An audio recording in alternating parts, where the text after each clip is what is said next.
Hello everyone, a very warm welcome to civils prep. इस video lecture में हम शुरू करने जा रहे हैं हमारी क्लास 8 की सोशल साइंस की न्यू एनसीईआरटी के सेकंड चैप्टर को। This chapter is reshaping India's political map. Different time periods में हमारे इंडिया में डिफरेंट डायनेस्टीज आई, डिफरेंट हमारे एम्पायर्स आए और इन डिफरेंट डायनेस्टीज या एम्पायर्स ने डिफरेंट एरियाज को कैप्चर करा। अब क्योंकि इन्होंने डिफरेंट एरियाज को कैप्चर करा तो यहाँ पे ये पॉलिटिकल मैप जो इनका था इन एम्पायर्स का वो कंटिन्यूसली चेंज होता गया। इसीलिए the chapter is named as reshaping India's political map, क्योंकि इसी ने इन्फ्लुएंस करा था आज के टाइम पे हमारा जो इंडिया का मैप है वो वेरियस डायनेस्टीज जो इंपॉर्टेंट थी, जैसे कि हमारा मुगल एम्पायर हो गया तो इन्होंने हमारा डायनेस्टियल सेटअप यहाँ पे डिसाइड करा, क्योंकि इनकी मेजरली जो कैपिटल थी इट वाज दिल्ली और आज के टाइम पे भी हमारी कैपिटल दिल्ली है। मतलब इनके टाइम से ही दिल्ली का डेवलपमेंट जो है वो स्टार्ट हो गया था। तो यहाँ पे डिफरेंट टाइमलाइन दी गई है, जैसे कि 1206 में establishment of the Delhi sultanate, 1336 में establishment of the Vijayanagar empire, one of the most important empires of India Vijayanagar empire. इसके बारे में भी हम इस चैप्टर में देखेंगे। 1398 में तैमूर ने अटैक करा था, जिसके बाद हमारा दिल्ली सल्तनत का जो 5 पार्ट्स में 5 एम्पायर्स में हम इसको क्लासिफाई करते हैं, उसमें से एक एम्पायर जो है वो खत्म हो गया था और दूसरे का स्टार्टिंग हो गया था। 1498 में arrival of the Portuguese in India, तो ये बहुत इंपॉर्टेंट है। वास्को डी गामा फर्स्ट पुर्तगाल जो हमारे इंडिया में आया था, तो यहाँ पे वो आया था इन द ईयर ऑफ 1498, तो ये भी इंपॉर्टेंट ईयर हो जाता है। Then next at 1326 re-establishment of the Mewar kingdom and 1347 establishment of the Bahmani Sultanate। Medieval period इसको क्यों कह रहे हैं? मिडाइवल पीरियड कोई भी ऐसा रीजन, ऐसा टाइम पीरियड होता है जो मिड में आता है। अब क्योंकि हमारी इंडियन हिस्ट्री को हम बेसिकली 3 पार्ट्स में क्लासिफाई करते हैं, into the ancient, medieval and the modern. तो ये क्योंकि ये जो टाइम पीरियड है ये एंशियंट और मॉडर्न के बीच में आ रहा है तो इसको मिडाइवल बोला जाता है। जनरली सबसे पहले ये जो टर्म है it was used for the Roman empire, जब वो फेल हुआ था, मतलब यूरोप के एम्पायर के लिए इसको यूज किया जाता था, बाद में इसको इंडिया के लिए भी यूज करा जाने लगा। तो this is the concept of the medieval history. Then फिर इंपॉर्टेंट टाइमलाइन दी गई है, जैसे 1556 में second battle of the Panipat हुई थी, जो अकबर और हेमू के बीच में थी, जिसमें अकबर जो है वो जीता था। 1576 में बैटल ऑफ हल्दी घाटी हुई थी, जो महाराणा प्रताप और अकबर के बीच में हुई थी। ये this was not a decisive battle at all. इसमें जो है जो महाराणा प्रताप है ही एस्केप्ड, तो यहाँ से कोई डिसीजिव बैटल ये नहीं थी, बट ये बहुत इंपॉर्टेंट बैटल है जो हम हिस्ट्री में पढ़ते हैं, दैट इज बैटल ऑफ हल्दी घाटी। 1699 में formation of the Khalsa by Guru Gobind Singh ji, तो ये नए जो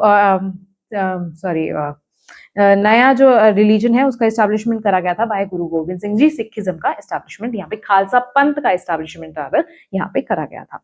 1799 में establishment of the Sikh empire. Then 1526 में first battle of the Panipat हुई थी, बाबर और यहाँ पे जो लास्ट हमारे इब्राहिम लोदी थे, लोदी डायनेस्टी के लास्ट रूलर, तो इनके बीच में हुई थी, तो यहाँ पे बाबर जीते थे, इसलिए मुगल एम्पायर की स्टार्टिंग जो हुई थी it was after the winning of the first battle of the Panipat in the year 1526। 1565 में इंपॉर्टेंट बैटल हुई थी, बैटल ऑफ टालीकोटा, इसको राक्षस तांगड़ी का युद्ध भी बोला जाता है, बैटल ऑफ राक्षस तांगड़ी। यहाँ पे जो इंपॉर्टेंट हमारा विजयनगर एम्पायर है, जो साउथ के एम्पायर्स में से one of the most important empires है, उसका डिक्लाइन देखा गया था after this battle of Talikota या बैटल ऑफ राक्षस तांगड़ी। 1671 में बैटल ऑफ द सरायघाट हुई थी, ये अहोम्स और मुगल्स के बीच में हुई थी, जहां पे अहोम्स ने मुगल्स को डिफीट कर दिया था। 1754 में beginning of the Maratha control over the Delhi, ये जो है वो स्टार्ट हो गया था। अब ये तो था ओवरव्यू जो हम इस चैप्टर में पढ़ने वाले हैं, या टाइमलाइंस, इंपॉर्टेंट टाइमलाइंस जो इंपॉर्टेंट हमारे बैटल्स हुई थी, इंपॉर्टेंट वॉर्स हुई थी, जिन्होंने एक मेजर चेंज ला दिया था हमारी हिस्ट्री में, वो इस टाइमलाइन में हम देखें। अब हम इस चैप्टर को डिटेल में देखते हैं।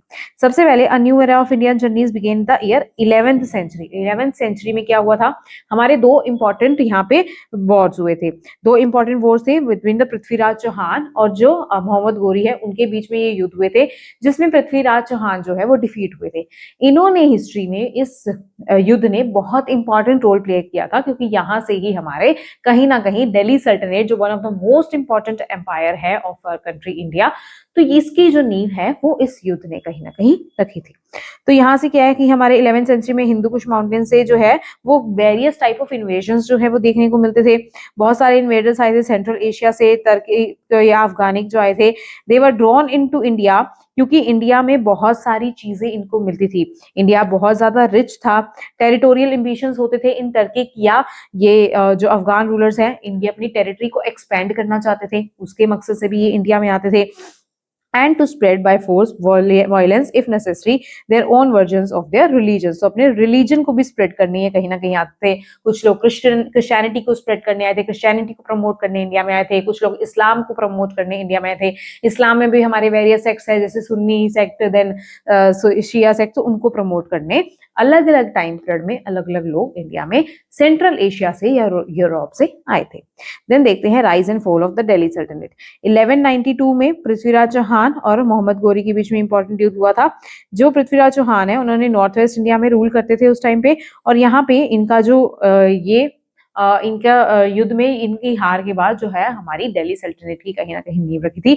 और इसके 5 जो फॉरेन डायनेस्टीज हैं, 5 सक्सेसिव फॉरेन डायनेस्टीज में हम इस दिल्ली सल्तनत के टाइम पीरियड को याद रख सकते हैं। अब आपको ये जो 5 डायनेस्टीज हैं इनका जो टाइम पीरियड है इसको याद रखना है। सबसे पहले है हमारी स्लेव डायनेस्टी, जिसको मामलुक डायनेस्टी भी बोला जाता है। सेकेंड वी हैव द खिलजीज, या इसको खलजीज भी बोला जाता है। Then third we have the Tughlaq, then Syed, and last is Lodis. Lodis में ही लास्ट लोदी को हमारे बाबर ने 1526 में फर्स्ट बैटल ऑफ पानीपत में हराया था। उसी के बाद हमारी मुगल एम्परर की एस्टैब्लिशमेंट यहाँ पे शुरू हुई थी। तो while certain parts of the northern India came under the control of the Delhi Sultanate, neighborhood kingdom जैसे ईस्टर्न गंगास जो ईस्ट में है, साउथ में भी have the होयसालास, यहाँ पे ये जो है अपनी इंडिपेंडेंट किंगडम की तरह यहाँ पे एस्टैब्लिश थे। तो मुगल एम्परर ने जो है वो majority of the part of the Indian subcontinent को कवर कर दिया था। फिर भी कुछ ऐसे रीजन थे जहाँ पे इंडिपेंडेंट किंगडम्स जो है वो आज भी सर्वाइव कर रही थी। Then it also emerged as a thriving centre of the art, culture and administration, उसके बारे में भी हम इस चैप्टर में देखेंगे। द सल्तनत period was marked by the political instability combined with the efforts of the territorial expansion. और इसकी वजह से क्या हुआ, बहुत अलग अलग टाइम पीरियड में अलग अलग रूलर्स ने अलग अलग तरह की मिलिट्री कैंपेन्स करे। मुगल एम्परर्स ने भी मिलिट्री कैंपेन्स करे अपने टेरिटोरियल एक्सपेंशन के लिए, एज वेल एज जो इंडिपेंडेंट किंगडम्स थे उन्होंने भी मिलिट्री कैंपेन्स करे मुगल से अपने आप को बचाने के लिए, एज वेल एज अपनी इंडिपेंडेंट जो किंगडम है उसके टेरिटोरियल एक्सटेंशन के लिए। तो डिफरेंट यहाँ पे मिलिट्री कैंपेन्स भी अलग अलग टाइम पीरियड में देखे जाते हैं। अब इंपॉर्टेंट रूलर्स देखते हैं ऑफ द दिल्ली सल्तनत। 14th सेंचुरी में इंपॉर्टेंट रूलर थे अलाउद्दीन खिलजी। ही conducted military campaigns over larger area of the northern and central India. Also यहाँ पे इस टाइम पे क्या था, मंगोलियन इन्वेजन दिल्ली सल्तनत के टाइम पे बहुत ज्यादा देखा जाता था। तो मंगोलियन इन्वेजन का लगभग सारे के सारे जो दिल्ली सल्तनत के एम्परर्स थे उनको बचा के रखने के लिए एफर्ट्स लगाने पड़ते थे। अलाउद्दीन खिलजी के साथ भी सेम ही कहानी थी। यहाँ पे मंगोलियन फोर्सेस से इन्होंने खुद को बचाए रखा, और उस टाइम पे मंगोल एम्पायर भी बहुत ज्यादा वास्ट था। ये ऑलमोस्ट हर एक पार्ट ऑफ एशिया को कवर करता था at that point of time. तो मंगोलियन इन्वेजन का सामना यहाँ पे करना पड़ता था ऑलमोस्ट हर एक दिल्ली सल्तनत के रूलर को। हिज स्लेव मतलब अलाउद्दीन खिलजी का स्लेव था, that was Malik Kafur. He expanded the सल्तनत रीच टू द साउथवर्ड, तो साउथवर्ड इन्होंने अपनी रीच को यहाँ पे जो है वो करा था। ऑल्सो अलाउद्दीन खिलजी ने बहुत सारे हिंदू सेंटर्स पे अटैक भी करा था, जैसे श्रीरंगम, मदुराई, चिदम्बरम और पॉसिबली रामेश्वरम पे भी अलाउद्दीन खिलजी का अटैक देखने को मिलता था। फिर यहाँ पे important ruler, one of the most important ruler है दिल्ली सल्तनत के, दैट इज मोहम्मद बिन तुगलक। नाम से ही पता चल रहा है ये तुगलक डायनेस्टी के रूलर थे। तो इन्होंने भी बहुत ज्यादा यहाँ पे अपनी टेरिटोरियल एक्सपेंशन के लिए काम करा था, और इन्होंने बहुत ही ज्यादा यहाँ पे अटपटी सी पॉलिसीज लाए थे, जिसकी वजह से इनको पागल शासक भी बोला जाता है। तो he was known as the mad ruler. तो पागल शासक भी इनको बोला जाता है क्योंकि इन्होंने ऐसी पॉलिसीज उस टाइम पे इंप्लीमेंट करी थी which were ahead of that particular time. तो यहाँ पे जैसे इनका जो है देखा जाता है कि इन्होंने अपनी कैपिटल को शिफ्ट करा था फ्रॉम दिल्ली टू दौलताबाद। इसी तरीके से इन्होंने अपनी करेंसी जो है टोकन करेंसी इशू करी थी, जो उस टाइम पे चीप कॉपर करेंसी थी, उसके यहाँ पे इन्होंने फोरफिटेड करेंसी देखने को मिली। तो इनके जो एक्सपेरिमेंट्स थे वो फेलियर की तरह साबित हुए, और इसी से जो एक्सपेरिमेंट्स इन्होंने करे अपनी कैपिटल का shift from Delhi to Daulatabad और अपनी टोकन करेंसी का इशू करना, तो वो उस टाइम पे फेलियर की तरह दिखाई गए। इसीलिए इनको मैड रूलर भी बोला गया at that point of time. इस विजयनगर एम्पायर की कैपिटल थी Hampi which is present in the present day Karnataka. और ये हरिहर एंड बुक्का के गुरु का नाम भी यहाँ पे मेंशन है, दैट इज गुरु विद्यारायणा। तो ये इनके गुरु थे और इनकी कैपिटल थी विजयनगर एम्पायर की Hampi which is present in the present day Karnataka. North of the Vijayanagar empire में हमारी बहामनी किंगडम थे। बहामनी किंगडम मैंने अभी आपको थोड़ी देर पहले ही बताया कि दिल्ली सल्तनत बहामनी किंगडम को भी सबड्यू नहीं करवा पाई थी। ये विजयनगर एम्पायर की भी मेजर राइवल थी। अब विजयनगर एम्पायर अगर साउथ में प्रेजेंट है, इसके जस्ट नॉर्थ में भी हैव द बहामनी किंगडम, तो आपस में इनकी कहीं ना कहीं इनकी राइवलरी रहती ही थी। And it eventually fragmented into 5 independent states of the Deccan सल्तनत। मतलब बहामनी किंगडम के 5 पार्ट्स जो है बाद में 5 पार्ट्स में ये फ्रेगमेंट हो गया था। तो वो कौन कौन से थे? बीजापुर, गोलकंडा, बेरार, अहमदनगर और बेदार। तो ये 5 जो फ्रेगमेंट्स हैं आपको याद रखने हैं कि विजयनगर, बीजापुर, गोलकंडा, बेरार, अहमदनगर और बेदार ये बहामनी किंगडम के 5 फ्रेगमेंट्स थे। और ये जो है each was ruled by the governors और तरफदार्स हु डिक्लेयर ऑटोनॉमी। तो जो पहले कहीं ना कहीं इन रीजन्स के गवर्नर्स हुए, उन्होंने खुद की इंडिपेंडेंस को डिक्लेयर कर दिया विद टाइम, और अपने ये जो 5 इंडिपेंडेंट फ्रेगमेंट्स हैं इनके रूलर्स खुद को डिक्लेयर करते हुए इनको इंडिपेंडेंस दिला दी थी। फिर one of the most important rulers of the Vijayanagar empire के बारे में पढ़ते हैं। He is Krishna Deva Raya. 16th century में विजयनगर एम्पायर अपनी पीक पे पहुंच गया था under the ruler name Krishna Deva Raya. Krishna Deva Raya ने ये अपनी जो एम्पायर की डोमिनेंस है उसको ऑल ओवर द डेक्कन में इन्होंने एनहेंस कर लिया था। और एम्पायर के पास अपनी खुद की मिलिट्री पावर थी। कल्चरल रेनेसां यह कृष्ण देव राय के टाइम पे ही विजयनगर एम्पायर में देखा हुआ है, क्योंकि इन्होंने बहुत सारे कोर्ट स्कॉलर्स और कोर्ट पोइट्स को यहाँ पे अपने दरबार में रखा हुआ था। तभी इन्होंने बहुत ज्यादा इसके टाइम पे literary work, art and culture का डेवलपमेंट हमें देखने को मिलता है। इन्होंने बहुत सारे टेम्पल्स के कंस्ट्रक्शन में कंट्रीब्यूट करा, आर्ट एंड कल्चर के वर्क में कंट्रीब्यूट करा, लिटरेचर के वर्क में कंट्रीब्यूट करा। So he is also one of the most important rulers of the Vijayanagar empire.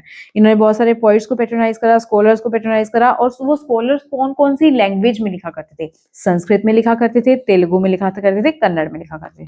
तो ये इंपॉर्टेंट इंफॉर्मेशन है जो आपको याद रखनी है। इसके अलावा इन्होंने खुद से अपनी एक तेलुगु पोयम यहाँ पे लिखी है जो कि है अमुक्त मर्यादा।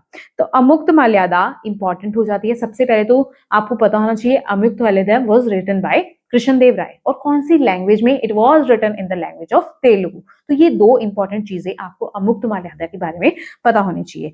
This is the story of the Tamil point set. Andal के बारे में ये स्टोरी है, और इसका वन ऑफ द सेक्शन इस वर्क का है राजनीति, जो रॉयल पॉलिसी बताता है, जिसमें मेंशन है ideas of the good governance. तो राजनीति किसका पार्ट है? It is part of the Amuktamalyada, और rajniti is related to ideas of the good governance. इसके अलावा इन्होंने टेम्पल्स के लिए ग्रांट्स दी थी, इंक्लूडिंग तिरुपति बालाजी आंध्र प्रदेश में बहुत ज्यादा फेमस है। तो वहां पे उसके टेम्पल की कंस्ट्रक्शन के लिए ग्रांट दी थी कृष्णदेव राय ने। इसके अलावा बहुत इंपॉर्टेंट है यहाँ पे विट्ठल स्वामी टेम्पल। विट्ठल टेम्पल ये जो कैपिटल है विजयनगर एम्पायर की हम्पी में, तो हम्पी में विट्ठल टेम्पल प्रेजेंट है, और ये भी बहुत ही बड़ा टेम्पल है और बहुत ज्यादा फेमस टेम्पल है। तो Vitthal temple is related to Vijayanagar empire, आपको याद होना चाहिए। और इससे रिलेटेड ग्रांट कृष्णदेव राय ने दी थी।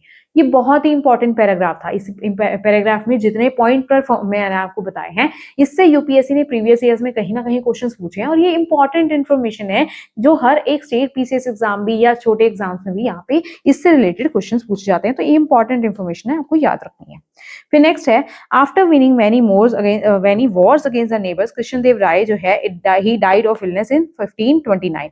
और 1565 में आपको अगर याद हो, इस चैप्टर की स्टार्टिंग में जब हम टाइमलाइंस पढ़ रहे थे, तो इंपॉर्टेंट वॉर्स एंड बैटल्स पढ़ रहे थे, उसमें हमने 1565 की इस बैटल के बारे में पढ़ा था।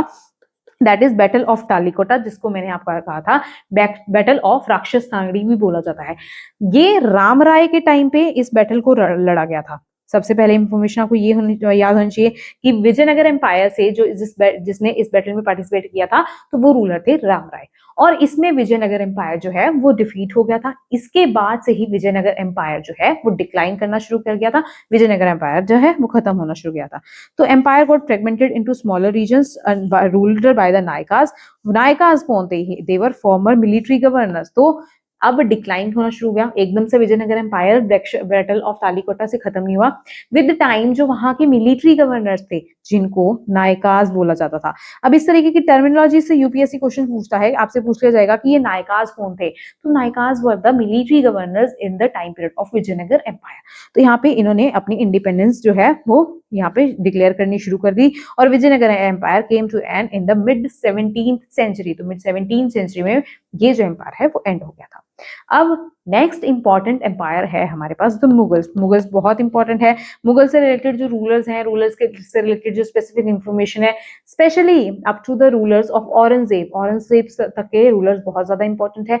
उसमें भी स्पेशली सबसे ज्यादा इंपॉर्टेंट है हमारे अकबर। देन जहांगीर से रिलेटेड आर्ट एंड कल्चर बहुत ज्यादा फेमस हुआ था, पेंटिंग्स में उनका अच्छा खासा जो कंट्रीब्यूशन देखने को मिलता है। देन औरंगजेब से रिलेटेड, क्योंकि औरंगजेब से रिलेटेड भी सेवरल ऐसी पॉलिसीज हैं जिनके ऊपर उन्होंने काम करा था। तो रिपीटेडली यूपीएससी इन पर्टिकुलर रूलर से क्वेश्चंस पूछता है। मुगल्स यहाँ पे बहुत ज्यादा इंपॉर्टेंट हो जाते हैं।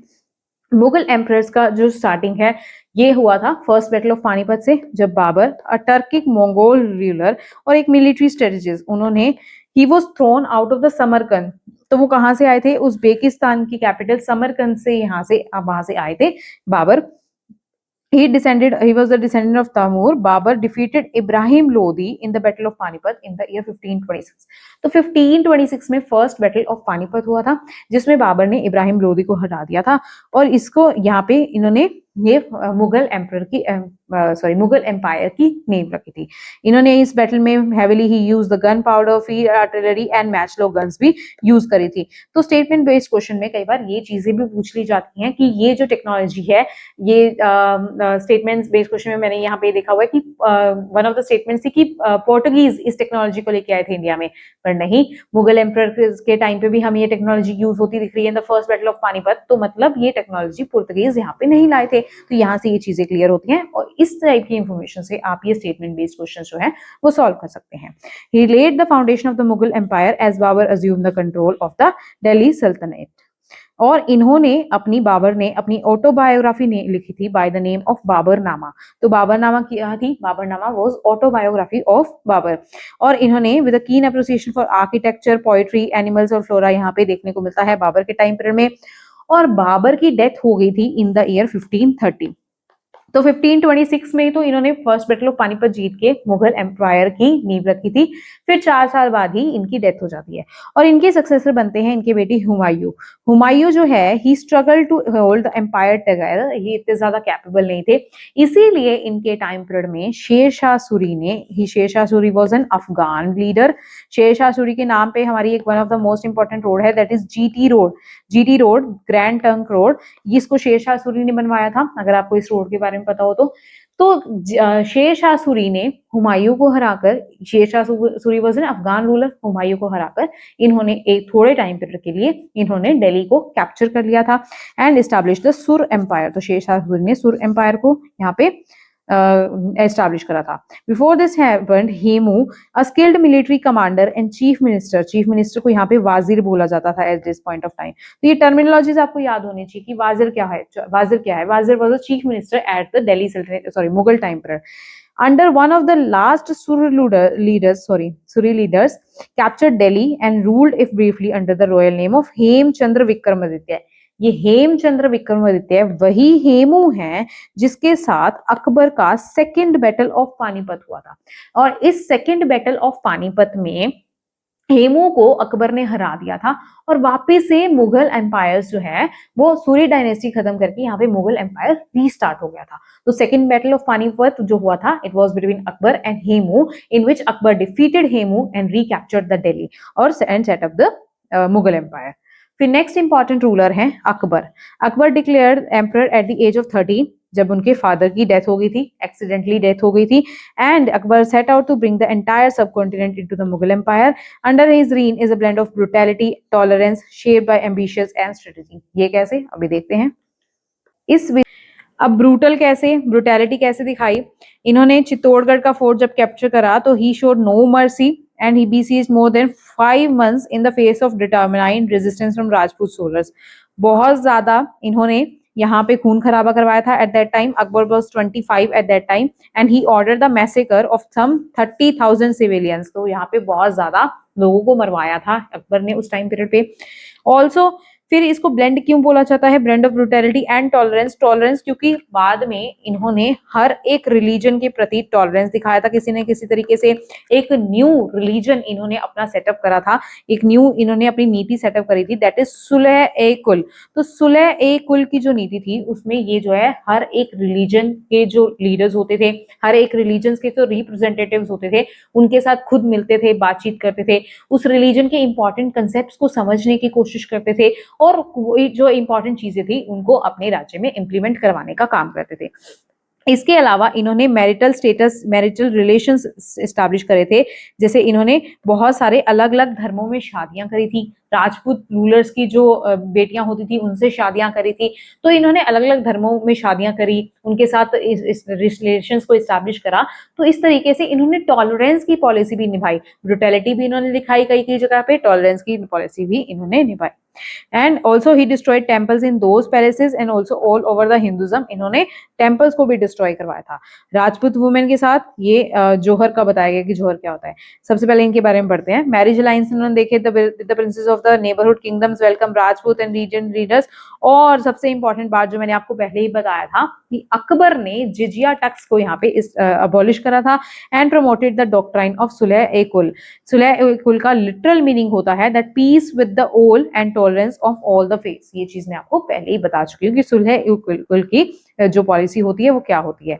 इनके एक इंपॉर्टेंट कोर्ट हिस्टोरियन थे और इन्होंने बायोग्राफर थे, अबुल फजल उनका नाम था।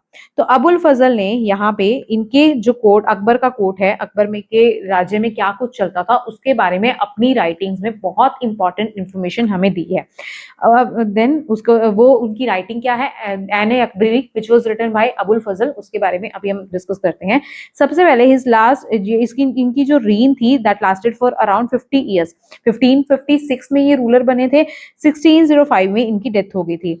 इनका जो middle period of his reign was relatively very peaceful, लेकिन लास्ट के टाइम पीरियड में इन्होंने लास्ट 15 इयर्स का जो टाइम पीरियड है उसमें बहुत ज्यादा इन्होंने मिलिट्री कैंपेन्स देखे in the region of Kashmir, Sindh, Deccan and Afghanistan के रीजन में इन्होंने मिलिट्री कैंपेन्स अपने उस टाइम पीरियड में देखे थे। इंपॉर्टेंट आर्ट एंड आर्किटेक्चर में भी अकबर का कंट्रीब्यूशन देखने को मिलता है, बहुत सारे आर्किटेक्चर भी इन्होंने बनवाने का काम करा था। जैसे यहाँ पे मेंशन्ड है 5 स्टोरी पंचमहल, ये फतेहपुर सीकरी में प्रेजेंट है। फतेहपुर सीकरी एक सिटी जो इन्होंने खुद बनाई थी विच is present in the present day, Agra के पास ये फतेहपुर सीकरी प्रेजेंट है। सो दिस फतेहपुर सीकरी को भी कंस्ट्रक्ट करवाया था अकबर ने, और वहां पे एक ये 5 स्टोरी पंचमहल को कंस्ट्रक्शन भी अकबर ने ही करवाया था। तो ये इंपॉर्टेंट कंस्ट्रक्शंस बाय अकबर आपको याद रखनी है, फतेहपुर सीकरी एंड 5 स्टोरी पंचमहल, और इनके नाम भी अलग अलग थे 5 स्टोरीज के, वो भी आपको पता होने चाहिए। Despite being illiterate Akbar became a keen to explore Persian and Indian text, बहुत सारे टेक्स्ट को इन्होंने ट्रांसलेट भी करवाया था। जैसे यहाँ पे बहुत इंपॉर्टेंट ट्रांसलेशन है ऑफ द महाभारत, महाभारत संस्कृत में है, उसका पर्शियन ट्रांसलेशन सबसे पहले तो आपको पता होना चाहिए अकबर के टाइम पीरियड में हुआ था, और उसके पर्शियन ट्रांसलेशन का नाम है रज्मनामा। तो रज्मनामा क्या है ये चीज सबसे पहले आपको पता होनी चाहिए। Razmnama is the Persian translation of the Mahabharat, और ये किसके रीन में हुआ था, it was during the reign of Akbar. तो रज्मनामा इज अ पर्शियन और the book of the war. Ramayan का भी इन्होंने पर्शियन ट्रांसलेशन करवाया था, भगवत गीता का करवाया था, और एक बहुत इंपॉर्टेंट इंडियन बुक है दैट इज पंचतंत्रा, जिसमें जनरली जो हमारे एनिमल्स होते हैं उनसे रिलेटेड स्टोरीज प्रेजेंट होती है। तो ये पंचतंत्र के वही पर्शियन ट्रांसलेशन अकबर के टाइम पीरियड में करवाया गया था। अकबर के सन थे Jahangir, he shared with his father the love of the art. Paintings में बहुत ज्यादा दिलचस्पी थी जहांगीर की। तो जब भी हम पेंटिंग्स के बारे में पढ़ते हैं तो जहांगीर का इंपॉर्टेंट मेंशन वहां पे आता है। मुगल एम्परर्स की बात करें तो इनका आर्किटेक्चर में भी अच्छा खासा इंटरेस्ट था। इसके बाद इनके सन शाहजहां रूलर बने थे। शाहजहां ने इंपॉर्टेंट कंट्रीब्यूशन करा था आर्किटेक्चर में, जैसे हमें सबको पता है कि ताजमहल का आगरा का शाहजहां ने बनाया था। इसके अलावा शाहजहां ने क्या क्या बनवाया था, he built Humayun's tomb, Humayun tomb Shahjahan ने बनवाई थी, दिल्ली में बनवाई थी। दो इंपॉर्टेंट बातें आपको हुमायूं टॉम्ब के बारे में पता होनी चाहिए। इसके अलावा इन्होंने रेड फोर्ट बनाए थे दिल्ली में और आगरा में, तो ये शाहजहां ने बनाए थे। फिर नेक्स्ट इंपॉर्टेंट रूलर आते हैं दैट इज औरंगजेब। अकबर के बाद one of the most important ruler जिनसे जनरली क्वेश्चंस पूछे जाते हैं वो औरंगजेब है। तो शाहजहां की डेथ के बाद शाहजहां जो है वो 1657 में बीमार पड़ गए थे। वो चाहते थे कि उनका जो सक्सेसर बने वो उनका एल्डर सन बने, दैट इज दारा शिकोह। दारा शिकोह उनके सबसे बड़े बेटे थे शाहजहां के। लेकिन औरंगजेब ने दारा शिकोह और अपने बाकी भाइयों को वेरियस बैटल्स में हराते हुए उनको मार के औरंगजेब यहाँ पे रूलर बनते हैं। तो Aurangzeb crowned himself with the age emperor in 1658। 1658 में ये बने थे और इन्होंने अपना नाम रखा था आलमगीर। आलमगीर का मतलब होता है क्वेंकरर ऑफ द वर्ल्ड। ये Alamgir is the name of Aurangzeb. ये यूपीएससी ने one of the previous year questions में पूछा हुआ था, आपको पता होना चाहिए। आलमगीर औरंगजेब का ही नाम है और his rule lasted for almost 49 years. तो बात करें अकबर के टाइम पीरियड में, हमने देखा कि अकबर का rule lasted for around 50 years और इनका रूल भी लास्टेड फॉर अराउंड 49 ईयर्स। तो कितना ज्यादा टाइम पीरियड इन्होंने रूल करा था। औरंगजेब जो है वो मिलिट्री मैटर्स में बहुत ज्यादा स्किल्स थे।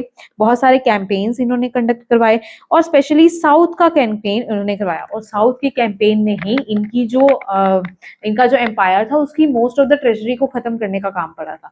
जब हम मॉडर्न हिस्ट्री के बारे में पढ़ते हैं तो मॉडर्न हिस्ट्री में सबसे पहले हम चैप्टर पढ़ते हैं डिक्लाइन ऑफ द मुगल्स। तो उसमें हम देखते हैं कि औरंगजेब की जो साउथ की पॉलिसीज थी, डेक्कन को कैप्चर करने की पॉलिसीज थी, उसकी वजह से भी यहाँ पे मुगल एम्पर का मेजर वो जो है वो डिक्लाइन का रीजन बना था। तो इन्होंने साउथ पे बहुत ज्यादा फोकस करा था। Under his reign the Mughal empire reached its greatest expansion. Most of the Mughal empire के मोस्ट ऑफ द रीजन का जो एक्सपेंशन है वो हमारे औरंगजेब के टाइम पे देखा गया था। Aurangzeb who belong to Islamic Sunni sect, तो ये भी इंपॉर्टेंट बात है, आपको याद रखना है कि सुन्नी सेक्ट से ये बिलोंग करते थे।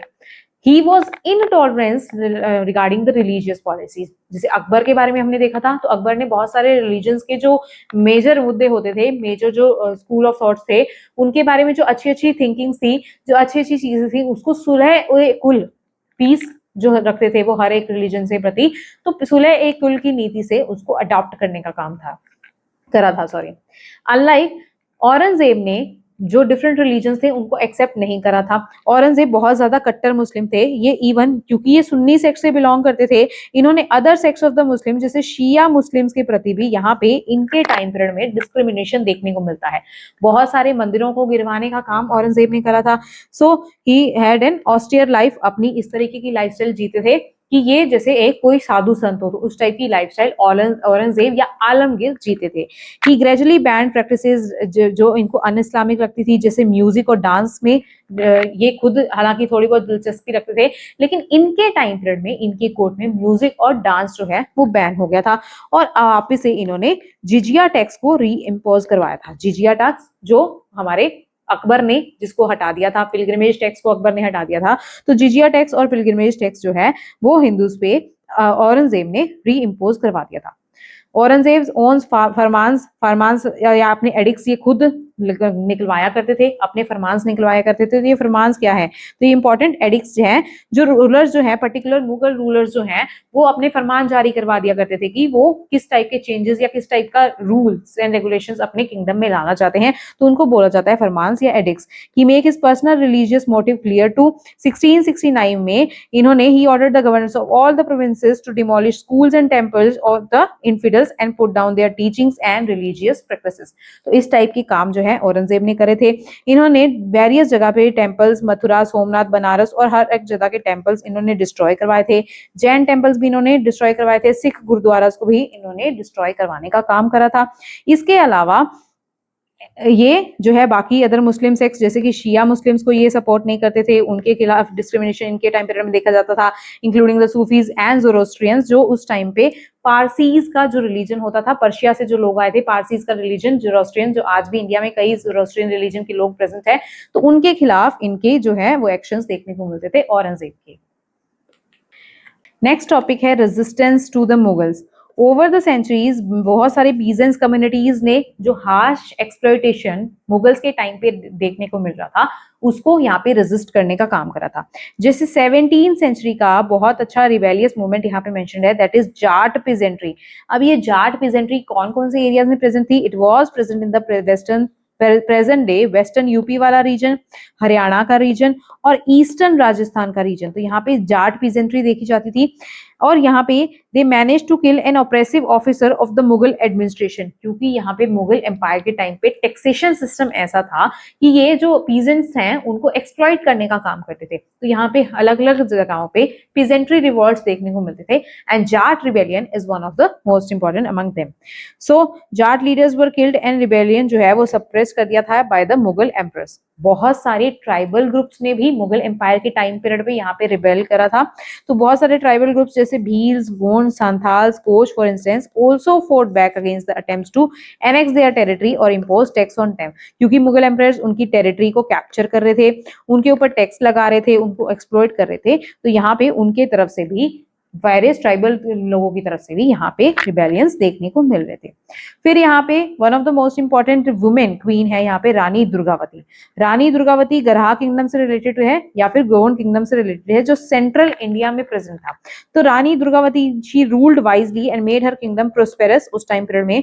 और यहाँ पे व्हेन अ जनरल जो कि अकबर ने वहां पे भेजा था इनके किंगडम में, गोंड किंगडम में, जो कि इन द ईयर 1564 में भेजा गया था, उसको रानी की दुर्गावती ने उनके साथ बहुत ही ब्रेवरी से यहाँ पे वॉर करा था, बहुत ही ब्रेवरी से ये लड़ी थी and she wounded, she took her own life, खुद से इन्होंने खुदकुशी कर दी थी जब ये सिर्फ 40 साल की थी एंड इनको आज भी एज अ हीरोइक फिगर पूजा जाता है। तो रानी दुर्गावती रिसेंटली भी न्यूज में थी, इसलिए भी हमारे लिए इंपॉर्टेंट हो जाती है। रानी दुर्गावती से रिलेटेड आपको पता होना चाहिए गोंड किंगडम जो सेंट्रल इंडिया का पार्ट है उससे रिलेटेड थी। और मुगल एम्प्रेस में अकबर ने जब इन द ईयर 1564 इनके यहाँ पे राज्य में जब भेजे थे लोग इनको मारने के लिए या फिर इनसे टैक्सेस वगैरह वसूल करने के लिए, तो उस टाइम पीरियड में ये बहुत ही हीरोइकली इन्होंने फाइट करा था। सो Rani Durgavati is very famous. और अगेन जब आपसे वुमेन से रिलेटेड कोई भी ऐसे भी पूछ जाता है तो आप ये हिस्टोरिक फिगर्स, हिस्टोरिक वुमेन से रिलेटेड आप एग्जांपल्स को कोट कर सकते हैं। तो रानी दुर्गावती न्यूज में भी रही है तो भी आप इसका अच्छा खासा मेंशन कर सकते हैं। नेक्स्ट है सर्च ऑफ द राजपूत्स। अब मुगल एम्प्रेस के टाइम पे भी राजपूत जो हैं उन्होंने अपने आप को सरेंडर नहीं करा था। तो राजपूत बहुत इंपॉर्टेंट रूलर थे। राजस्थान में बहुत सारे राजपूत रूलर्स जो हैं वो with in this time period, जब भी दिल्ली सल्तनत का टाइम पीरियड चल रहा था या मुगल एम्प्रेस का टाइम पीरियड चल रहा था, वो इंडिपेंडेंटली वो अपना राज कर रहे थे। तो राजपूत के बारे में भी देखते हैं। Rajput were often battling with the invading forces beyond the subcontinent. इन्होंने अपना किंगडम जो है वो खिलजी कॉन्क्वेस्ट के बाद भी रीबिल्ड कर लिया था। और यहाँ पे दो मेजर क्लैंस जो है राजस्थान में इमर्ज हुए थे, Marwar clan and Mewar clan. तो दो इंपॉर्टेंट क्लैन यहाँ पे इमर्ज हुए थे। Among the valorous rulers Rana Kumbha, Rana Sanga, जिसके बारे में हम पहले भी देख चुके हैं, ये जो है ये इन्होंने वेरियस राजपूत क्लैंस जो बनाए थे, जो वेरियस राजपूत लीडर्स थे इनके आसपास के किंगडम्स के जो लीडर्स थे उनके साथ मिलके इन्होंने राजपूत क्लैंस बनाए थे। और बहुत सारे वेटल्स जो सुल्तान के अगेंस्ट जो है इन्होंने जीते थे and immediately meeting the defeat against the Babur at the battle of Khanwa. तो बैटल ऑफ खानवा से पहले इन्होंने एक बैटल हुई थी बाबर से ही जिसमें ये जीते थे। फिर बैटल ऑफ खानवा जो है वो यहाँ पे जो है वो निर्णायक युद्ध की तरह साबित हुआ था। यहाँ पे फाइनल डिसीजन आ गया था, डिसीजन बैटल की तरह साबित हुआ था कि यहाँ पे जो राजपूत रूलर्स है वो बाबर से हार गए थे in the battle of Khanwa. So this battle of Khanwa is very important. Mewar के रूलर थे एक महाराणा प्रताप। महाराणा प्रताप ने he refuse to accept the Mughal suzerainty and became the face of Rajput resistance. All throughout his life इन्होंने मुगल एम्परर्स की जो स्वाधीनता है, सॉरी अधीनता है, उसको स्वीकार करने से मना कर दिया था। तो all throughout his life Maharana Pratap Akbar के अगेंस्ट लड़ते रहे थे। इवन जब इनका 1-to-1 युद्ध भी हुआ था, that is the battle of Haldighati 1576 में। अब ये हल्दीघाटी रीजन, हल्दीघाटी पास अरावलीज में प्रेजेंट है। तो वहां पे 1576 में अकबर और महाराणा प्रताप के बीच में बैटल ऑफ हल्दीघाटी हुआ था। उस टाइम पीरियड में भी महाराणा प्रताप जो है वो वहां से भाग गए थे और बाद में कभी भी अकबर के हाथ में नहीं आए थे। सो इनको जो है वेरियस वॉरफेयर टेक्टिक्स आती थी, जिसमें से one of the most important warfare tactics है गोरिल्ला वॉरफेयर। अब गोरिल्ला वॉरफेयर क्या है? अब क्योंकि ये हल्दीघाटी पास अरावलीज के बीच में प्रेजेंट है, अरावली की हिल्स के बीच में प्रेजेंट है, तो वहां पे उन हिली एरियाज की नॉलेज वहां के लोकल लोगों को होती थी। महाराणा प्रताप क्योंकि वहां के लोकल रूलर थे तो वहां के लोकल जो रहने वाले लोग थे उन्होंने वहां पे महाराणा प्रताप को वहां की टेरेन समझने में बहुत ज्यादा हेल्प करी थी। इसमें हमारे बहुत ज्यादा इंपॉर्टेंट रोल आता है ऑफ द वेरियस ट्राइब्स, जिसमें से बहुत इंपॉर्टेंट है भील ट्राइब। तो भील ट्राइब के लोगों ने महाराणा प्रताप को वहां का टेरेन, वहां की लोकल लोकेशन समझने में बहुत ज्यादा हेल्प करी थी, जिससे जो मुगल एम्परर्स के जो सेनापति जाते थे, जब वो यहाँ पे महाराणा प्रताप की सेना से लड़ने जाते थे, तो उस टाइम पीरियड में क्योंकि महाराणा प्रताप और उनकी सेना को वहां के लोकल टेरेन के बारे में पता है, तो वो यहाँ पे इमीडिएट अटैक करा करते थे, एक सरप्राइज अटैक करा करते थे, क्योंकि ये पहाड़ियों के पीछे छुप जाते थे और उनको पता नहीं चलता था, क्योंकि लोकल टेरेन की नॉलेज वहां पे महाराणा प्रताप और उनके सेनापतियों को होती थी। तो यहाँ पे मुगल एम्परर्स की जो सेना है वो वहां पे कमजोर पड़ जाती थी। सो दिस इज गोरिल्ला वॉरफेयर, जहाँ पे सरप्राइज अटैक करे जाते थे, जो यहाँ पे हिल्स के पीछे छुप के या हिल्स की टेरेन का फायदा उठाते हुए। So this is guerrilla warfare, ये बहुत इंपॉर्टेंट रोल प्ले करा है इसने वेरियस रीजन्स में। Then during Aurangzeb's reign several Rajput nobles rebelled including Durgadas Rathod of Marwar। तो हमने मेवाड़ के इंपॉर्टेंट रूलर पढ़े। मेवाड़ के इंपॉर्टेंट रूलर में वी हैव द राणा सांगा, राणा कुंभा, जिन्होंने कुंभलगढ़ जो फोर्ट हमने देखा था वो इस्टेब्लिश करा था, महाराणा प्रताप। और अगर मेवाड़, हमने कहा था कि राजस्थान में दो क्लैंस में डिवाइड हो गए थे, मेवाड़ एंड मारवाड़। मारवाड़ के इंपॉर्टेंट रूलर की बात करें तो ही वाज दुर्गादास राठौड़। तो Durgadas Rathore who fought to protect the independence of the Jodhpur, Mughal authority thus remained limited in Rajasthan. तो राजस्थान में बहुत ज्यादा अपना जो वर्चस्व है ये मुगल एम्परर्स इस्टेब्लिश करने में सक्षम नहीं रहे थे। फिर अब हमने देख लिया मुगल एम्परर्स के बारे में, राजपूत के बारे में। नेक्स्ट इंपॉर्टेंट डायनेस्टी है हमारी द अहोम्स। अहोम्स हमारी ब्रह्मपुत्रा वैली वाला जो रीजन है वहां की डायनेस्टी है, जिसमें ये 13th सेंचुरी में इस्टेब्लिश हुई थी। अहोम एथनिक ग्रुप जो कि आए थे प्रेजेंट डे म्यांमार से, इन्होंने ब्रह्मपुत्रा वैली को कैप्चर करा था और ब्रह्मपुत्रा वैली में ही अहोम किंगडम इस्टेब्लिश करी थी। तो ये आए कहां से? They came from the present day Myanmar. इनका एक पाइक सिस्टम था। अब ये पाइक सिस्टम, ऐसी टर्मिनोलॉजीज आपको अच्छे से आनी चाहिए। अगर आप इंडियन हिस्ट्री या मॉडर्न हिस्ट्री, मेडाइवल हिस्ट्री जब पढ़ रहे हैं तो इन टर्मिनोलॉजीज से यूपीएससी के प्रीवियस ईयर क्वेश्चंस दिखाते हैं कि यूपीएससी जनरली क्वेश्चंस पूछता रहता है। So this pike system it was related to Ahom dynasty. सबसे पहली बात आपको ये पता होनी चाहिए। देन आपको पता होना चाहिए कि ये पाइक सिस्टम एक्चुअली में है क्या। This pike system called every able bodied man to provide service to the state. हर एक एबल्ड मैन जो है वो स्टेट को सर्विस प्रोवाइड करे through a labour or military duty in exchange of the land rights. तो state उनको land rights देगी, in return that particular person, that abled particular person, वो अपनी मिलिट्री सर्विस देगा या लेबर सर्विसेज देगा स्टेट को। So this was pike system. Over time, the Ahom assimilated with the local culture, promoted agriculture, encouraged diverse ways, and contributed to the rich traditions of the Assam. 17th century में औरंगजेब ने Mughal forces भेजी थी to capture this Ahom capital Garhgaon. तो पता होना चाहिए, यहां से हमें एक इंपॉर्टेंट फैक्ट मिल जाता है that Garhgaon, this Garhgaon was the capital of Ahom kingdom. Ahom kingdom का रीजन हमको समझ आ गया, ये प्रेजेंट डे म्यांमार से आए थे। ब्रह्मपुत्र वैली मतलब हमारा नॉर्थ ईस्ट वाला जो रीजन है उसको इन्होंने अपनी अहोम किंगडम वहां पे इस्टेब्लिश करी थी। उसकी कैपिटल हमें पता चल गई, दैट इज गढ़गांव। और इनका इंपॉर्टेंट सिस्टम है that is the pike system. Ahoms usually found their knowledge with the terrain की इनको नॉलेज चल गई थी और यहाँ पे भी गुरिल्ला टेक्टिक्स लगाए गए थे। तो जहां जहां हिली एरियाज थे वहां पे अगर बाहर के रूलर्स जो है वो अटैक करने आते थे तो वहां के लोग उन हिली एरियाज के टेरोइन की नॉलेज का फायदा उठाते हुए वहां पे जीत जाते थे। तो गोरिल्ला टैक्टिक्स इन्होंने भी लगाए। Although the latter had many man and larger feats of the war. तो यहाँ पे इंपॉर्टेंट बैटल, जब हमने इंपॉर्टेंट टाइमलाइन डिस्कस करी थी in the starting of this chapter, तब भी इस बैटल का मेंशन आया था, that is battle of Saraighat. ये हुई थी इन द ईयर 1671 और बैटल ऑफ सरायघाट ये near present day Guwahati, Guwahati हमें पता है असम की कैपिटल है। तो प्रेजेंट डे गुवाहाटी के पास ये बैटल ऑफ सरायघाट हुई थी, जिसमें अहोम मिलिट्री कमांडर जो है लचित बरफुखान, ये इंपॉर्टेंट यहाँ पे कमांडर है, ये आपको याद रखना है। एंड हिज 10,000 मैन की फौज जो है इन्होंने मुगल फोर्सेस को आउट नंबर कर दिया था, हरा दिया था due to the guerrilla tactics. Local जो एरिया है उसकी नॉलेज के कारण यहाँ पे Ahom kingdom battle of Saraighat which occurred in the year 1671 उसमें मुगल एम्पायर से जीत गई। फिर नेक्स्ट है the rise of the Sikhs. सिखों का जहाँ पे राइज देखने को मिलता है उसके बारे में बात करते हैं। तो 15th सेंचुरी में गुरु नानक देव जी ने बहुत सारे मैसेजेस को स्प्रेड करना शुरू करा, जिसमें थे equality, compassion and oneness of the God, मतलब भगवान एक ही है, दैट इज एक ओमकार का मैसेज यहाँ पे स्प्रेड करना शुरू करा। और विद टाइम इनके फॉलोअर्स बढ़ने शुरू हो गए और उन फॉलोअर्स को बोला जाने लगा सिख। तो ऑल्दो सिखिज्म जो है वो एक स्पिरिचुअल मूवमेंट की तरह शुरू हुआ था, लेटर जो सिख गुरुज थे उन्होंने, क्योंकि मुगल एम्पायर के जो एम्परर्स हैं उन्होंने बहुत ज्यादा इंटॉलरेंस दिखानी शुरू कर दी, परसिक्यूशन दिखाने शुरू कर दिए थे, उनके खिलाफ, मुगल रूलर्स के खिलाफ सिख गुरुज ने आवाज उठाना शुरू कर दिया। इसीलिए इस सिखिज्म ने पॉलिटिकल एंगल ले लिया शुरू शुरू कर दिया। और क्योंकि Jahangir, one of the Mughal rulers, Jahangir ने यहाँ पे गुरु अर्जन देव जी को, ही tortured him to death. Guru Arjan Dev ji is the fifth Sikh गुरु, तो फिफ्थ सिख गुरु को यहाँ पे मरवाया था जहांगीर ने। तो यहाँ पे विद टाइम क्या है, इनके ही बेटे जो इनके सक्सेसर थे गुरु हरगोबिंद सिंह जी, इन्होंने मार्शल ट्रेनिंग शुरू करा, एक सिख आर्मी बना दी, और इसी सिख आर्मी ने मुगल एम्परर्स के साथ बहुत सारी बैटल्स लड़ी। तो पॉलिटिकल एंगल लिया था इस सिखिज्म ने, क्योंकि यहाँ पे मुगल एम्परर्स बहुत ज्यादा इंटॉलरेंस दिखा रहे थे और जिसके खिलाफ इन्होंने आवाज उठाई थी। Guru Granth Sahib ji which is the Sikh sacred text, तो गुरु ग्रंथ साहिब जी को सबसे पहले कंपाइल करा गया था bye Guru Arjan Dev ji, fifth Sikh Guru of the Sikhism. और गुरु तेग बहादुर जी के हाइम्स यहाँ पे बाद में लेटर ऑन ऐड करे गए थे इन दिस गुरु ग्रंथ साहिब जी।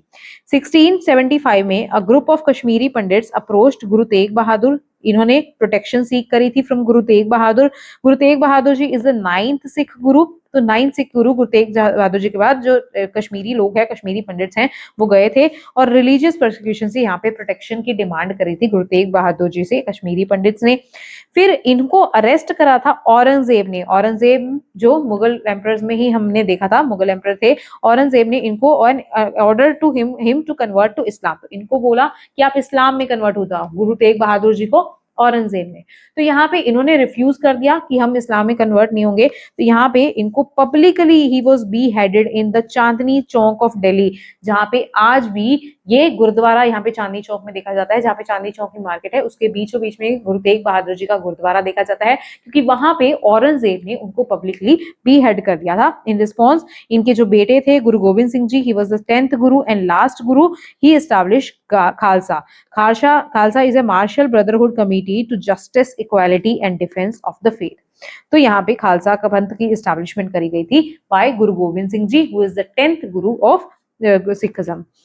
गुरुद्वारा शीशगंज साहिब ये चांदनी चौक में प्रेजेंट है, ये गुरु तेग बहादुर जी की याद में, विच is the 9th Sikh guru and beheaded by the Aurangzeb in 1675। ये आपको ईयर याद रखना है, तो 1675 में इनको बी हेड करा गया था। तो यहाँ पे शीशगंज गुरुद्वारा ये बनाया गया है चांदनी चौक ऑफ दिल्ली में। As the Mughal empire decline specially under the Marathas, several Sikh confederacies emerge in the Punjab. Punjab में बहुत सारे छोटे छोटे टुकड़ों में सिख कॉन्फिडेंसेस जो है वो एमर्ज हो गई थी मुगल एम्पायर्स जब डिक्लाइन हो रहे थे।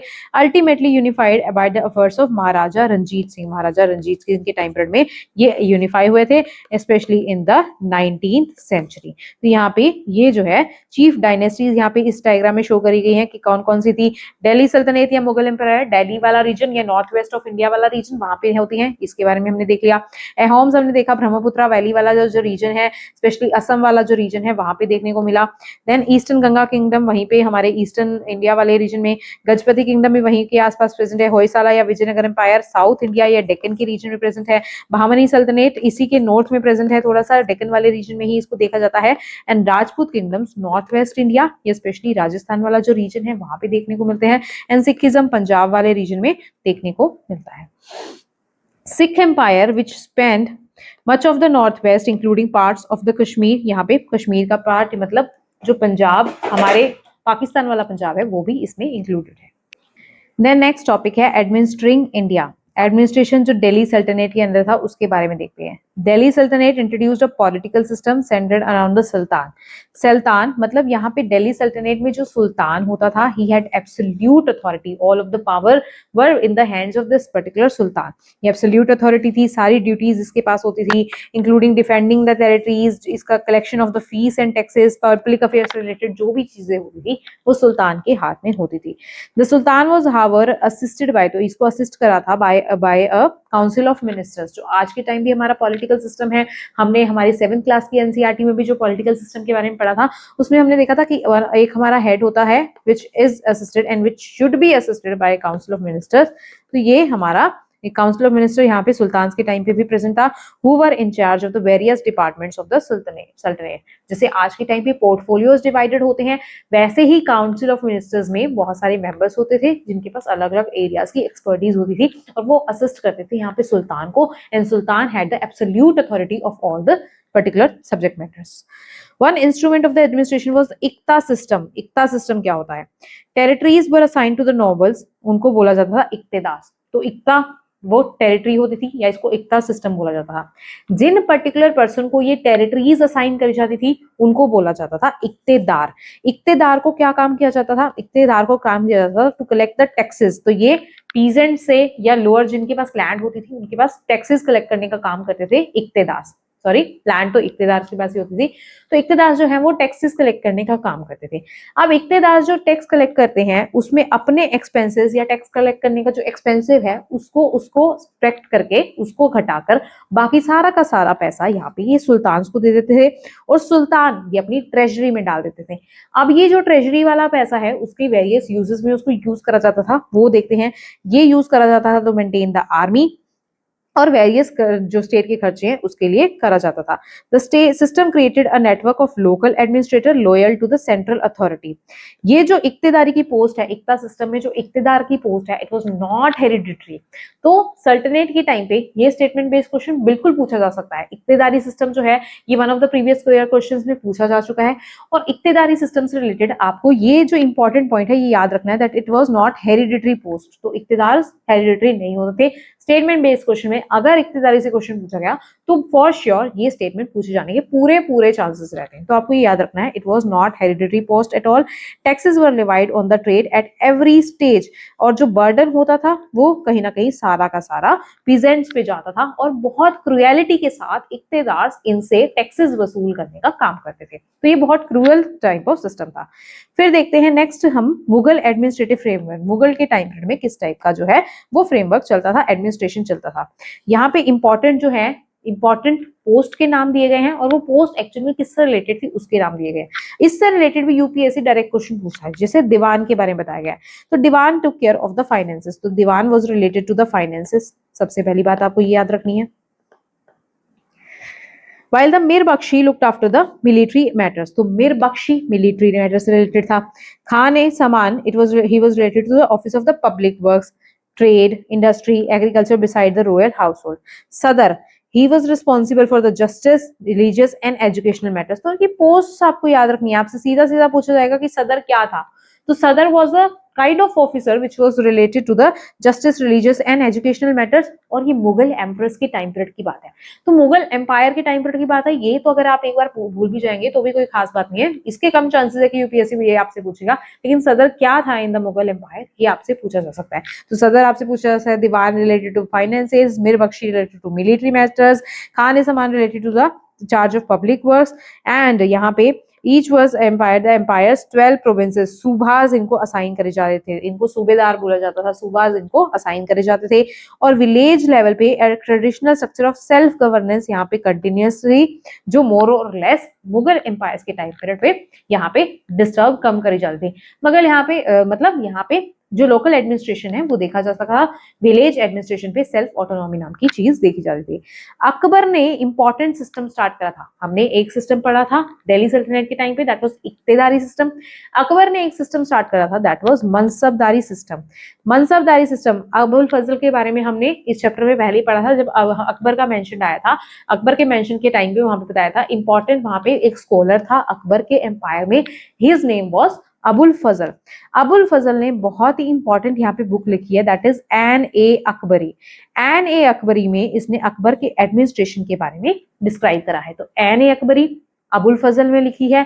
Abul Fazl was related to the court of Akbar और इसने एन ए अकबरी में अकबर के एडमिनिस्ट्रेशन के बारे में बताया है। उसमें भी स्पेसिफिकली मनसबदारी सिस्टम का मेंशन इस एन ए Akbari which is written by यहाँ पे अबुल फजल उसमें बताया गया है। मनसबदार क्या होते हैं? Mansabdar with the officers related to the mansab और रैंक। तो हर एक ऑफिसर को एक पर्टिकुलर रैंक डिसाइड कर दिया जाता है कि इसका ये रैंक है। अपने रैंक के अकॉर्डिंग वो number of elephants, horses and camels को मेंटेन करेगा। मतलब एक लार्ज परमानेंट आर्मी यहाँ पे अकबर के एम्पायर में नहीं सेटअप करी जाती थी। हर एक जो मनसबदार है उसके पास पर्टिकुलर रैंक है तो उस मनसबदार के पास उतने ही नंबर ऑफ एलिफेंट्स होंगे, कैमल्स होंगे, हॉर्सेस होंगे। तो जब भी जरूरत होगी स्टेट को तो वो उतने मनसबदार को बुला लेगा उस अकॉर्डिंग उनके पास यहाँ पे एलिफेंट्स, हॉर्सेस और कैमल्स आ जाएंगे, मतलब ट्रूप्स यहाँ पे प्रेजेंट हो जाएंगे। तो यहाँ पे एक शॉर्ट नोटिस पे एक परमानेंट सेंट्रलाइज्ड आर्मी यहाँ पे मेंटेन नहीं है, शॉर्ट नोटिस पे आर्मी यहाँ पे खड़ी करी जा सकती है, क्योंकि मनसबदार के पास यहाँ पे required number of elephants, horses and camels present है। देन रेगुलर इंस्पेक्शन भी यहाँ पे कैरी आउट करी जाती है ताकि कंप्लायंस बना रहे। और जो ये मनसबदार हैं, they are being paid by assigned land. ये असाइंड लैंड, जो मनसबदार को लैंड दी जाती थी, इसको जागीर बोला जाता था। तो मनसबदार इंपॉर्टेंट ऑफिसर्स की टर्म थी, जो अपने मनसब का मतलब है रैंक, जिनकी डिसाइड करी जाती थी उसके अकॉर्डिंग इनको जागीर, जो मतलब लैंड दी जाती थी, लैंड को जागीर बोला जाता था। एंड देयरफॉर इनको जागीरदार भी बोला जाता था। तो मनसबदार को ही अल्टरनेटिवली जागीरदार बोला जाता था इन the time period of Akbar. Akbar ने मनसबदारी सिस्टम चलाया था। इन्होंने Akbar despite being the tolerance for different faith, non Muslim जो है ये फिर भी यहाँ पे माइनॉरिटी पोजीशन पे रखे जाते थे। अगर अकबर के टाइम पीरियड की बात की जाए तो यहाँ पे अगर टोटल एडमिनिस्ट्रेशन में जितना हिस्सा नॉन मुस्लिम्स का था वो जनरली 1/3 से भी कम रहता था, मतलब 33% से भी कम लोग यहाँ पे अकबर के टाइम पीरियड में नॉन मुस्लिम्स थे जो अकबर के एडमिनिस्ट्रेशन में इन्वॉल्व थे। मतलब ये दिखाया ही जाता था कि जो अकबर है वो नॉन मुस्लिम्स को सपोर्ट करता था, या फिर वो सारे जो सुलह है कुल की नीति अपनाता था, या वो सारे रिलीजन्स के प्रति टॉलरेंस दिखाता था। बट यहाँ पे पूरे तरीके से ये टॉलरेंस नहीं दिखाता, क्योंकि नॉन मुस्लिम्स, इसके एडमिनिस्ट्रेशन में नॉन मुस्लिम्स का जो परसेंटेज है इट वाज लेस देन 33%। फिर इंपॉर्टेंट यहाँ पे इस टोडरमल है, इंपॉर्टेंट फाइनेंस मिनिस्टर है अकबर का, जिसका नाम है टोडरमल। तो टोडरमल आपके बारे में आपको याद रखना है, ही was the finance minister of Akbar. He introduced N efficient revenue system. तो इसने क्या इंट्रोड्यूस करा था अकबर के टाइम पे? एक एफिशिएंट रिवेन्यू सिस्टम इंट्रोड्यूस करा था। तो ये रिवेन्यू सिस्टम में क्या करता था? ये एक डिटेल सर्वे करवाता था फॉर क्रॉप यील्ड्स। वो क्रॉप यील्ड और प्राइसेस की डिटेल सर्वे करवाएगा। अब जिस टाइप की यील्ड है उसके अकॉर्डिंग उस पे हम टैक्सेस लगा सकते हैं। तो सर्वे का कंसेप्ट यहाँ पे टोडरमल ने बहुत अच्छा अकबर के टाइम पीरियड में चलाया था। टोडरमल का था, ही was the finance minister during the time period of Akbar. He determined prices for each crop on the basis of that information. उसी अकॉर्डिंग वो क्रॉप्स के प्राइसेस को जो है वो डिसाइड करवाता था। Also initiated a systematic survey of the land, जिससे इस टाइम पीरियड में टोडरमल के इनिशिएटिव्स की वजह से अकबर का रेवेन्यू जो है it enhanced and strengthened the state apparatus. तो टोडरमल ने बहुत ही अच्छा ये यहाँ पे एक्सपेरिमेंट कर रहा था, जो बहुत ही सक्सेसफुल साबित हुआ था इन the time period of Akbar. फिर देखते हैं यहाँ पे लोगों की लाइफस्टाइल कैसी थी। Despite shifting political powers, India witnessed अ वाइब्रेंट इकोनॉमिक एक्टिविटी, क्योंकि इंडिया की नींव ही एग्रेरियन फाउंडेशंस पे रखी गई थी। इंडिया का एग्रीकल्चर उस टाइम पे बहुत ज्यादा अच्छा था, इंडिया ट्रेड में भी बहुत ज्यादा अच्छा था, इंडिया बहुत सारी चीजों का एक्सपोर्ट करता था। एक्सपोर्ट्स जो हैं these out numbered in imports. तो हमारे एक्सपोर्ट उस टाइम पे इम्पोर्ट से बहुत ज्यादा होते थे, हम ट्रेड में बहुत ज्यादा प्रिवेल कर रहे थे, इसलिए हमारी इकोनॉमिक स्ट्रेंथ बहुत ज्यादा अच्छी होती थी। डिसेंट्रलाइज्ड इकोनॉमिक सिस्टम यहाँ पे चलाया गया, जैसे कि श्रेणीज या गिल्ड्स का बनना। तो गिल्ड्स, श्रेणीज, ये श्रेणीज वर्ड है, आपको याद रखना है कि ये डिसेंट्रलाइज्ड इकोनॉमिक सिस्टम की तरफ यहाँ पे गिल्ड्स के फॉर्मेशन को श्रेणीज बोला जाता था। जातीज विच और प्रोफेशनल डिफाइंड कम्युनिटीज को जातीज बोला जाता था। और सिस्टम फॉर क्रेडिट यहाँ पे चल चुका था, जिसमें हमारे सब कॉन्टिनेंट में बहुत ज्यादा इसको वेल्दी बनाने का काम करा था। सब Indian subcontinent wealthiest region of the world में, जिसकी वजह से यहाँ पे आ चुका था। सल्तनत पीरियड में बहुत ज्यादा infrastructure works, specially roads, bridges, other irrigation works, creation of new cities, इसमें प्रोग्रेशन देखा गया। बहुत सारे डिफरेंट तरह के कॉइन्स हमने चलाए जो सेवरल डिनोमिनेशंस के थे। इसको बोला गया यहाँ पे दिल्ली सल्तनत के टाइम पीरियड पे रुपया। तो रुपया ये बना होता था सिल्वर का and a dam of copper. तो सिल्वर और कॉपर का ये रुपया बना होता था। मतलब हमने कॉइनेज सिस्टम चलाया, इंफ्रास्ट्रक्चर बढ़ाया, इरिगेशन का सिस्टम बढ़ा, एग्रीकल्चर तो हमारा बहुत ज्यादा यहाँ पे बढ़ ही रहा था। एग्रीकल्चर की वजह से हमारी इकोनॉमी बहुत ज्यादा प्रोस्पेरस बन रही थी एंड एग्रीगेरियन रिवेन्यू पे हम बहुत ज्यादा यहाँ पे डिपेंडेंट थे। जैसे कि हमने एग्जांपल देखा ही कि एग्रीगेरियन रिवेन्यू किस तरीके से हमारा दिल्ली सल्तनत और मुगल टाइम पीरियड में हमें बहुत ज्यादा इनकम जनरेट करने में हेल्प कर रहा था। टिपिकली जो रेवेन्यू हम जनरेट कर रहे थे it was 1/5 of the produce, मतलब फार्मर या पीजेंट जितना भी अपने जो लैंड है उससे क्रॉप्स पर प्रोडक्शन कर रहा है उसका 1/5 यहाँ पे रेवेन्यू सल्तनत के मोस्ट ऑफ टाइम पीरियड में यहाँ पे जनरेट करा जाता था। और कुछ कुछ रूलर्स क्या कुछ कुछ सुल्तान के टाइम पीरियड में ये जो है इट वेंट अप टू 1/2, मतलब हाफ ऑफ द प्रोडक्शन जो है उसका भी रेवेन्यू यहाँ पे ले लिया जाता था। तो इतना ज्यादा हाई रेवेन्यू भी कुछ कुछ सुल्तान जो है उनके टाइम पीरियड में देखने को मिलता था। अगर हम क्रॉपिंग पैटर्न्स की बात करें तो उस टाइम पे भी हम मल्टीपल क्रॉप्स उगा रहे थे। इरिगेशन के सिस्टम को तो हमने डेवलप कर ही लिया था, तो यहाँ पे food as well as non food items का प्रोडक्शन यहाँ पे इंडिया में देखा जाता था। फूड आइटम्स में पल्सेस, शुगर केन, स्पाइसेस जैसी चीजें, नॉन फूड आइटम्स में कॉटन जिस which factor thriving textile production, silk, wool, dyes, timber, jute, इन सब का प्रोडक्शन उस टाइम पीरियड में भी इंडिया में देखा जाता था। इसीलिए इंडिया जो है इकोनॉमिकली इतना ज्यादा प्रोस्पेरस था और इसीलिए ये सेंट्रल एशिया या यूरोप के अटैकर्स हैं उनको अट्रैक्ट करता था और हमारे यहाँ पे इतने ज्यादा फॉरेन अटैक्स देखने को मिले क्योंकि India was very prosperous country at that point of time. और यहाँ पे पीजेंट्री, जो पीजेंट्स थे, क्योंकि इतना ज्यादा हाई रेवेन्यू हम उनसे कलेक्ट कर रहे थे तो पीजेंट्स को बहुत ज्यादा सफर करना पड़ रहा था। ऊपर से हमारे सिस्टम्स ऐसे थे कि पीजेंट्स को बहुत ज्यादा टॉर्चर करके भी इस रेवेन्यू को ले लिया जाता था। जैसे हम मॉडर्न इंडिया में भी देखते हैं कि मिडिल मैन का कंसेप्ट उस टाइम पे बहुत ज्यादा प्रिवेल कर गया था क्योंकि पीजेंट्स जो हैं ये ऊपर से वहां पे मनी लैंडर्स जो है उनको टॉर्चर करते थे फॉर द रेवेन्यू। और पीजेंट अपनी इतनी ज्यादा प्रोडक्शन, उनकी फेमाइज जैसी कंडीशन या कुछ कंडीशंस की वजह से अगर उनकी क्रॉप्स बहुत अच्छा खासा प्रोडक्शन नहीं दे पाई है तो वो रेवेन्यू उनको नहीं दे पाते थे, उसमें सक्षम नहीं होते थे। तो यहाँ पे बीच में मिडल मैन या मनी लैंडर्स आते थे जो उनको पैसे प्रोवाइड करवाते थे। इन रिटर्न बहुत ज्यादा उनकी इस तरह की पॉलिसीज होती थी जिससे वो विद टाइम उनका एक्सप्लॉइटेशन होता था पीजेंट्स का। तो ये कंसेप्ट हम मॉडर्न हिस्ट्री में देखेंगे। तो पीजेंट्स जो है वो यहाँ पे मेडाइवल टाइम पीरियड में भी बहुत ज्यादा यहाँ पे ये सर्वाइव कर रहे थे।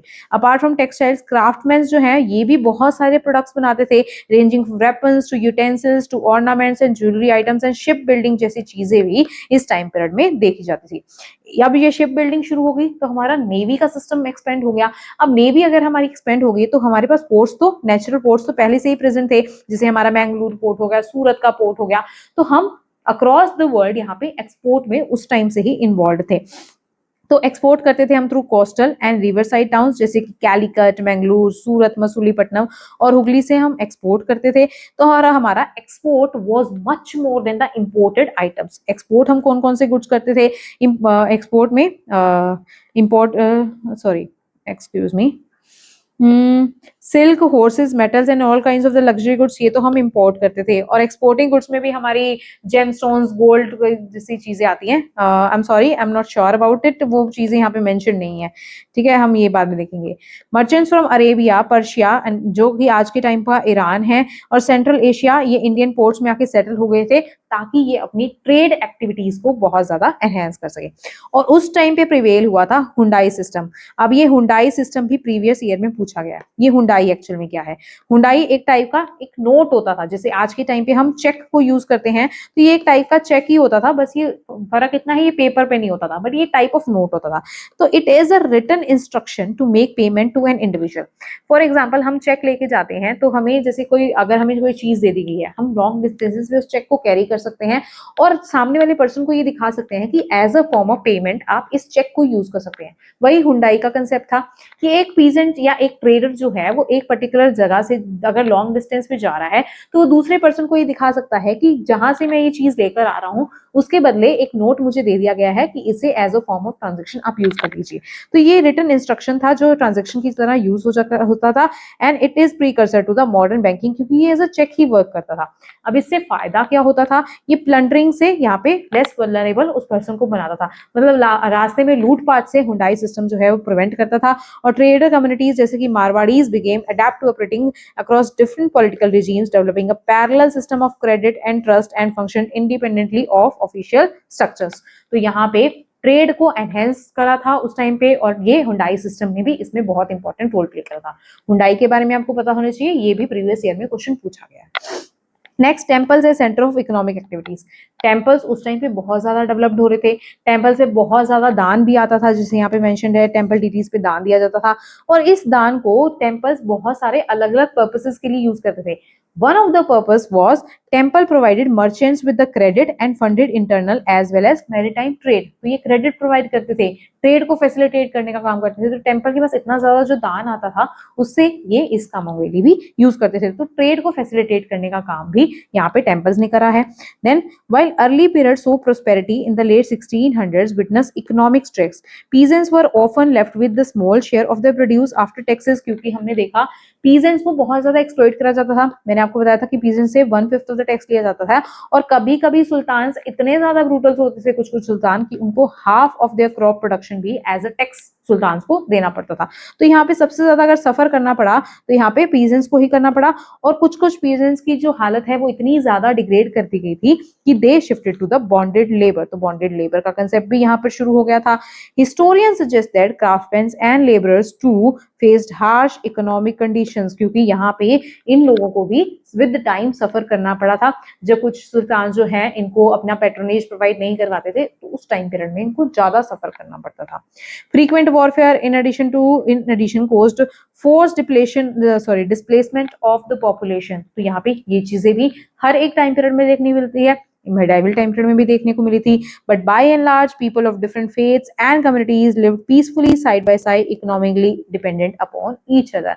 तो इस तरीके से जैसे आज के टाइम पे भी दिखता है डाइवर्सिटी हर जगह प्रेजेंट होती है, बट अगर उस डाइवर्सिटी को हम एक्सेप्ट करना सीख लें तो हम प्रोस्पेरिटी बढ़ा सकते हैं, पीस के साथ हम रह सकते हैं। तो वहां पे भी ये सब चीजें चलती थी।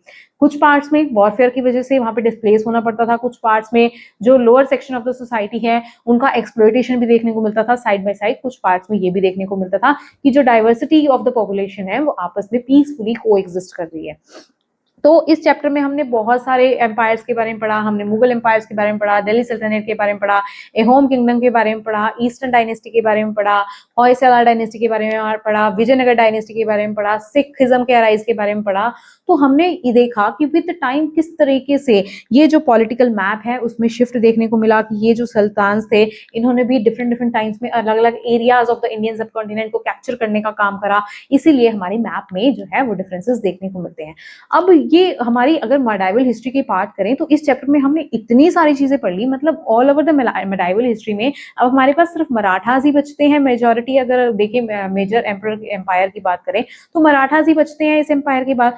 तो हमने majority of the portion of this medieval history यहाँ पे ऊपर ऊपर से उसके बारे में सारा कुछ इस चैप्टर में कवर कर लिया। तो आप सोच सकते हैं कि ये chapter and this particular NCERT ये कितनी ज्यादा इंपॉर्टेंट है, एज वेल एज कितने पॉइंट्स मैंने आपको बताया कि इस सेक्शन में से इस पर्टिकुलर चीज में से यूपीएससी ने प्रीवियस ईयर क्वेश्चन पूछा हुआ है। अगेन ये आपको उसकी इंपॉर्टेंस के बारे में बताता है। तो इसी इंपॉर्टेंस को ध्यान में रखते हुए हमारी इस एनसीईआरटी सीरीज को फॉलो करते रहिए। Thank you so much, have a nice day.